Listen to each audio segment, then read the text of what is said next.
Man, I can't wait to see what Lathan Ransom does during his final year at Ohio State.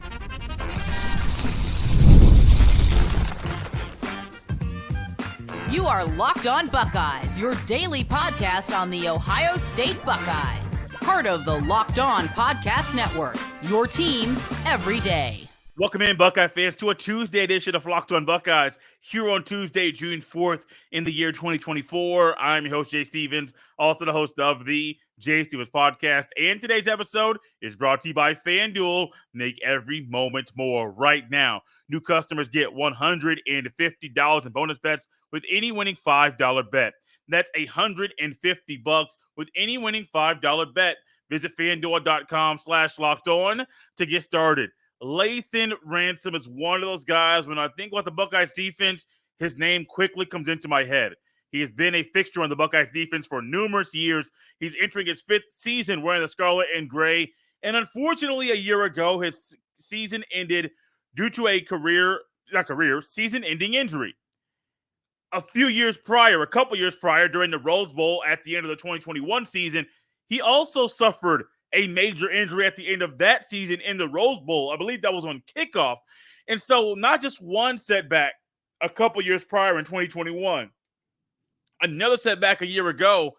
And now you're looking at a guy that, one, has not accomplished the goals as a team that he's wanted to accomplish, but also has unfinished business in the scarlet and gray. And y'all, I cannot wait to see what Lathan Ransom does as he's motivated and determined to end his Ohio State career on a high note, because this young man, paired with Caleb Downs and Sonny Styles and Hancock and Burke and Igmanosin and Hicks and Simon and all those linebackers and secondary members I just mentioned, when he's on the field with them, and you can't forget the hog mollies up front and Tui Below and Sawyer and Hamilton and Williams, this defense as a whole, oh my goodness, it's going to be so much fun to watch, which goes into being a big factor into why Ransom stayed at Ohio State. But it wasn't just his teammates. It was also the fact that Ransom had unfinished business in the scarlet and gray, and frankly, they have not accomplished their goals in quite a long time. Lathan Ransom had this to say earlier this year about why he decided to stay at Ohio State. Quote, "I'm not going to sit here and lie and tell you like in the moment it wasn't hard. It was definitely hard, but it wasn't as hard when I realized that me and my brothers didn't achieve our goals. We have 3 goals here at Ohio State: beat the team up north, win the Big Ten, win the national championship. And I'm still yet to achieve those goals. So when I sit there and look at that, at the big picture, it's the next level. I mean, that's my all-time dream, but I still haven't finished my legacy here at Ohio State with achieving those 3 goals. So that made the decision a lot easier," end quote. Here are these goals again. I don't mention them. Ohio State players and coaches do. The 3 goals at Ohio State: beat the team up north, win the Big Ten, win the Natty. Now, Lathan Ransom does have a Big Ten conference championship during his freshman season during the COVID. Buckeyes ended up beating Northwestern in a close, very narrow game, closer than many people expected, including myself, in that Big Ten Conference Championship game there at Lucas Oil Stadium. So he does have a Big Ten Conference championship. But the other 2 goals, beating the team up north, they played 3 times since he's been at Ohio State. They lost all of them. Winning the Natty, he's actually had a chance to be on a team that competed to win the national championship, but they didn't win it. And so he's had chances. He has 1 ring, a conference championship ring, has not won the Natty, hasn't beaten Michigan. And so, yes, those things are major factors. But then when you add in the fact of the injury and him not being able to play in that game a year ago, trust me, that alone is motivation. And Ransom actually spoke about this very thing, about what happened when he wasn't able to play in that game a year ago. Quote, "It was ridiculously hard. That's the only game I really wanted to play all year. Like, that's all I thought about, especially just how the last game ended and me not playing the game I wanted to play. That's the only game I had circled. So I guess I got to wait 2 years. God has a plan for me in 2 years from 2022. I'll be able to play in this game," end quote. Man. Think about you being an athlete. Think about you doing anything, not just an athlete. Let's make it a little bit easier. Think about you on a vacation that you have circled. I could make it even a bigger deal. You have a vacation circled on your calendar. Spring break 2025. You have that bad boy circled. Y'all going on a cruise, and y'all going to an all-inclusive resort, whatever it may be. You and your family are going on this vacation. It's going to be fun. It's circled. Bam, got it. And then all of a sudden, something happens to where you can't go on that vacation. Think about how drastic that. Now, granted, once reality, it's going to have to be something very, very big and serious for you to not go on that type of vacation. It could, I don't know. I'm not going to say or speak into existence something or say things that may actually happen. I don't know. I do know a personal situation in my own family. My father-in-law was going to go on a cruise. Actually, the same cruise my wife and I went on our honeymoon. And my wife's stepmom ended up getting the COVID before they ended up, I think a few days before they were supposed to leave for that cruise. Didn't go. Stayed back. Quarantined, all of that good stuff. And it's unfortunate. That thing was circled. They were excited. They were buying things for the cruise. They were talking to us about the cruise, and all of a sudden, nope. What was once circled is now has an X through it because you're not able to go. And now you're sitting here like, man, that's hard. That's painful. I don't like that. Same thing with Lathan Ransom. It's the same type of situation to where he had that thing circled. He was ready to go. He was ready to play. And then, bam, he can't play in the game. So that factor, the fact that he has not achieved the goals as a team that the team wants to accomplish. And I will say once again what Denzel Burke said about this upcoming season. It's national championship or bust. I don't say it. The players say it. We echo it here on the show.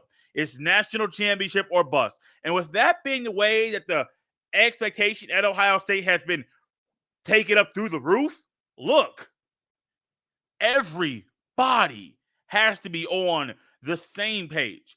Everybody, when they're behind the mic or they're not behind the mic, must be in sync, must be in unison. And everything I've seen, everything I've heard, just lets me know everybody has that one goal in mind. So far, now that could change.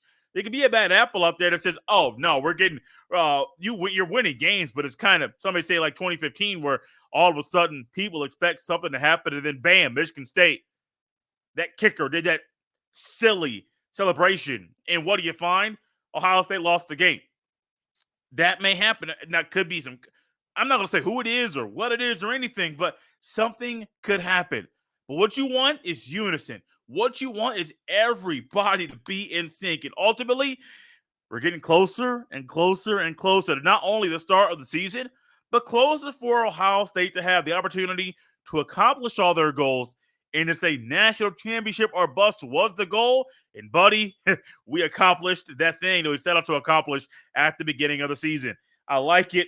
I love it. And I can't wait to see Ransom on the football field in the fall. I also can't wait to see the ballot once it's completed and announced who the upcoming members of the upcoming College Football Hall of Fame class will be, because there are a couple Buckeye legends that are on the ballot. I'll tell you who they are next. This episode is brought to you by LinkedIn Jobs. When you're hiring for your small business, you want to find quality professionals that are right for the role. That's why you have to check out LinkedIn Jobs. LinkedIn Jobs has the tools to help find the right professionals for your team faster and for free. LinkedIn isn't just a job board. LinkedIn helps you hire professionals you can't find anywhere else, even those who aren't actively searching for a new job, but might be open to the perfect role. In a given month, over 70% of LinkedIn users don't visit other leading job sites. So if you're not looking on LinkedIn, you're looking in the wrong place. LinkedIn knows that small businesses are wearing so many hats and might not have the time or resources to hire. LinkedIn is constantly finding ways to make the process easier. They even just launched a feature that helps you write job descriptions, making the process even easier and quicker. 2.5 million small businesses use LinkedIn for hiring. Post your job for free at linkedin.com/lockedoncollege. That's linkedin.com/lockedoncollege to post your job for free. Terms and conditions apply.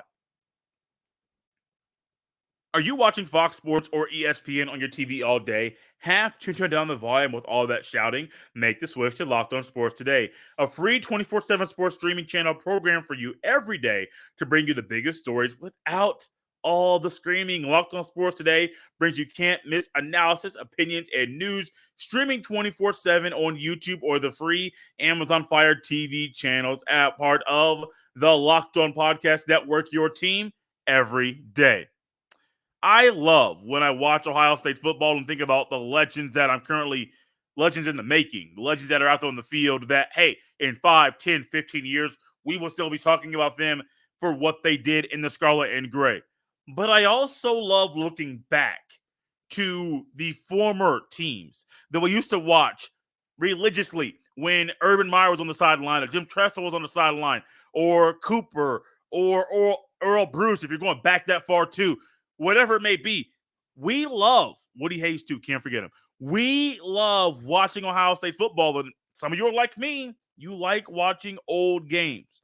And some of those guys we watched, literal legends that we know they're legends in the moment, but the appeal to them and what they did gets talked about more and more and more. And their legend continues to be talked about way after they're done. James Laurinaitis and Urban Meyer are two people on the ballot right now to be inducted into the College Football Hall of Fame. This is the 6th year in a row that James Laurinaitis has been on the ballot, and this is Urban Meyer's first chance to be on the ballot himself. Now, the interesting thing about this, Urban Meyer's going up against some tough competition. I was trying to find some guys that are names that I recognize or you would recognize that many of us would know, hey, Urban coached against them or somebody won a national championship. Now, the other headliner for the coaching and just for the ballot itself is Nick Saban. Nick Saban's on the ballot. He's coached at Toledo, Michigan State, LSU, and Alabama. Also, another coach that I wanted to highlight, Larry Coker, is on this. Let me say, Jay, Larry Coker was not a head coach for a long period of time. You're correct. Did some good things at Miami, was put up out of town, and then he went to UTSA, and, well, it's a mid-major G5 school. Not getting won't get the same attention as Miami, but he was still there coaching. Then also Tommy Tuberville was also one that I was like, really? But he's on the ballot. Coached at Ole Miss, Auburn, Texas Tech, and Cincinnati. To me, Urban's a first ballot, and for James Laurinaitis to not be a first ballot just goes to show how big it is how many great players are on this ballot right now. When it comes to James Laurinaitis, he is one of just 8 players in Ohio State history to earn first-team All-American honors 3 times. He was also a 2-time Big Ten Defensive Player of the Year, the 2007 Buckeyes Award winner, the 2006 Bronco Nagurski Trophy winner, recorded 375 total tackles across his 4-year Ohio State career. Now, for Urban Meyer, by the numbers, it's still the same thing. Now, Urban won a national championship. James Laurinaitis played in multiple national championships, but did not win either game. At the same time, let's go back to Urban. Urban won 83. Oh my gosh. 83 of the 92 games he coached in 7 seasons at Ohio State, including all 7 games he played against Michigan. Got to throw that out there because, well, it's a big deal. Across the 17 years as a college football coach at the FBS level, which he coached at Bowling Green, Utah, Florida, and Ohio State, he won 85.4% of the games he coached, which is the 3rd highest FBS winning percentage ever. He also won 2 natties at Florida, 3 natties total, 2 in Gainesville, 1 in Columbus, an 85% winning percentage, the 3rd highest among FBS winning percentage coaches. My words are getting tongue-tied because I'm just astonished at what he did. Urban first ballot automatically. James Laurinaitis is also going to get in. So I'm not going to sit up here and say like, oh, James Laurinaitis will be on this thing for 20 more years and not get in. No, I believe James Laurinaitis will get into the Hall of Fame And I believe Urban Meyer needs to get in right now. I think it's that simple. Now, there aren't many guys out there that are first ballot. They're not. Urban's a first ballot guy. That's it. And when it comes to coaching, what did he do at every single program that he coached out, from Bowling Green to Utah to Florida to Ohio State? He lifted the program up to a place that it was not before he got there.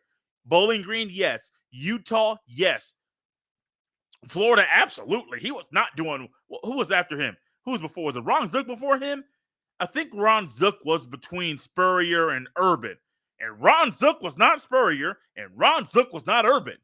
So he took it to a place that it was not before he got there, at least in the years preceding him getting on campus. Just make it happen. Now, when it comes to Ohio State history, there's been a lot of guys, a lot of them that have been inducted as players into the Hall of Fame. Laurinaitis would be the 29th former Ohio State player inducted. Chris Ward, former Ohio State tackle that played from 1974 to 1977. He's getting inducted this year. Just to think about how long it may take some guys to get into the College Football Hall of Fame. That's where we are with Chris Ward. Mike Doss is in there. Keith Byers is in there. Got in there in 2020. Orlando Pace got inducted in the class of 2013. Eddie George, 2011. Chris Spielman, 2009. Just to name a few guys there. Look, and there may be guys right now they're talking about that are playing at Ohio State that might be Hall of Famers, HOFers if you want to call them for short, or the slang term. That might be on there in the future. Might be. When I think about Urban Meyer and Laurinaitis, they're no-brainers to me, both of them. But Urban's one of those guys, when I look back, at least at my time as being a college football fan, Urban's been there the entire time. Now, I didn't really know Urban at Bowling Green. I think my first introduction to Urban was when he was at Utah. I was like, okay, this young coach who I believe he had Alex Smith as quarterback and had a different offense and really opened things up, spread things out, got the speed guys out there. I'm like, okay, doing everything to the quarterback. I like it. Got to Florida. And I'm already in this time period where glued. You know how it was when we were kids. Glued to the ESPN on Saturday mornings or Mondays or Tuesdays. I remember going to my grandma's house, going to grandma's in Fort Wayne, 2-hour drive north from Indianapolis. We'll be at grandma's house. Sports Center would be on the TV all morning. Y'all remember Sports Center back then? Buddy, it was reruns. And what did we do? We rewatched it. And there were times I saw Urban Meyer win. Oh, amazing play. Win. Oh, I like that. Over and over. And Urban's just one of those guys. When you think about the past 20 years, can you tell the story of college football without Urban Meyer? No, you can't. One, he coached at two of the biggest brands in the sport, Ohio State and Florida. Another one, he also did some things at Utah that helped him at Florida, that helped him at Ohio State. Now, granted, that Florida teams, but they had some drama. Had a lot of guys that was, well, y'all watched the documentary. Y'all saw, I forget what it was on Netflix, Untold Stories, maybe, whatever it was. Y'all know the characters they had, but we know better the characters that were at Ohio State. We know better the players that were at Ohio State. We better understand what Urban Meyer did after Tressel's unexpected departure. I'm still not a fan of what went down. That tattoo gate was stupid. It's a rule that was broken. That was a stupid rule. That's my thoughts on that. But Meyer's getting in. Laurinaitis will get in. And Ezekiel Elliott will probably get in too. Just to throw that out there. Just throwing another name out there of somebody who will get into the Hall of Fame. Who do you think will get into the CFB Hall of Fame? College Football Hall of Fame. Go ahead and leave it in the comment section here on this video, and let's start a conversation about Buckeye players that we think will eventually become College Football Hall of Famers. Now, there are certain things that we think about that say this should happen or that will happen with players. But there's also something that comes into my mind when thinking about alternate Ohio State jerseys, and that thought we will discuss next. This episode is brought to you by FanDuel Sportsbook. It's winner take all in the NBA and NHL, and FanDuel is giving you a shot to bring home a big win of your own. Right now, new customers get $150 in bonus bets with any winning $5 bet.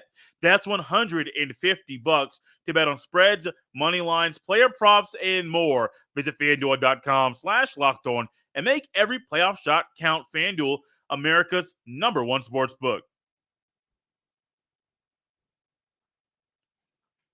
Thank you for making Locked On Buckeyes your first listen or first watch every day.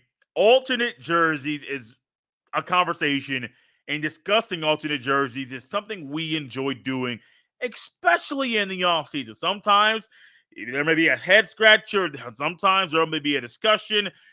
You like the alternate jersey, you don't like the alternate jersey, you like the combination, you don't like the combination, whatever it may be, alternate jerseys, especially this time of year, it's an easy topic to bring up. Well, Ohio State just announced that they're going to wear their alternate gray jerseys that they wore for the first time a year ago against Michigan State, where they're going to wear them this year against Iowa, which is not the homecoming game. Homecoming game is October 26th. That is against Nebraska. And so when I heard Ohio State's wearing these gray jerseys against Iowa, one, it's a good Big Ten team. It's going to get a lot of eyeballs, and honestly, it might be a big noon game. So my guess is you're going to be on Big Fox or you're going to be on CBS. What is it? Big Fox, big time pregame show leading into the game. More eyeballs, good for Nike. Or CBS, a standalone spot on CBS. And what is that? Great for Nike. It's also great marketing. So it's a great tool and spot for Ohio State to get a whole lot more eyeballs against a team in Iowa. It's going to bring a really good defense to Columbus. That's going to be probably a fun game. Well, if you don't like defensive games, probably not, but it could be a fun game to watch. But when thinking about the gray jerseys, my thought is, what should Ohio State do consistently that they've already showed us in the past that we know they're comfortable doing? And it was easy. Now, I have my favorite alternate jersey, which is the all-black jersey. Wear that every year, every single year. If you wear it against Penn State, great. But also, not Penn State day games. That is a night game exclusive. Black out the shoe. Bring out them all-black jerseys. We saw Route Man Marv out there with the Louis Vuitton cleats on, wearing the Apple Watch. I mean, if you want to look at someone and say, do they have money or do they not have money? That right there tells you, hey, that guy got a little bit more in his bank account than the average human being. But when it comes to the jerseys, do I think Ohio State should wear the gray jerseys every year? Not really. It's nice to have a change up every now and then, but do I really think the gray jersey is that big of an appeal? No. I think it's just Nike trying to make some more money, and I ain't mad at them for it. But the one thing I would say with Ohio State, they currently have the gray jerseys. They have the red jerseys, red top, red bottom. They got the white with the gray, got the red with the gray, or the scarlet, excuse me. And you got the all scarlet and gray, excuse me. You got the all blacks. Why not just mesh them, put them together? Why not Ohio State at some point wear the black pants with the white jersey, black bottom, white top? Why not they wear? Oh, they also have the all white jerseys. Excuse me. This is what I meant to say earlier. The all white jersey should be a staple. If you go to Happy Valley, wear the all white. If you don't go to Happy Valley, if you go to the West Coast, wear the all white. Do it. All white, all black should be in the rotation every single year. That's the thought I had in my mind earlier, but just couldn't get it out. And so you got the all whites, got the all blacks, all of these different things Ohio State can do. Why not just mesh it up, put them together? Like if you want to do the red top with white bottom, what's wrong with that? Black top, gray bottom, cool. There's so many different things that Ohio State can do with the current color scheme that is still keeping tradition with the new school flavor. That I love it. Also, I know I have made comments before about Ohio State needing to do different things with the jerseys and wear alternate jerseys with the all blacks or the all whites. And people have said previously, we're Ohio State. We ain't got to change nothing. We're full tradition. Does Alabama change? Does USC change?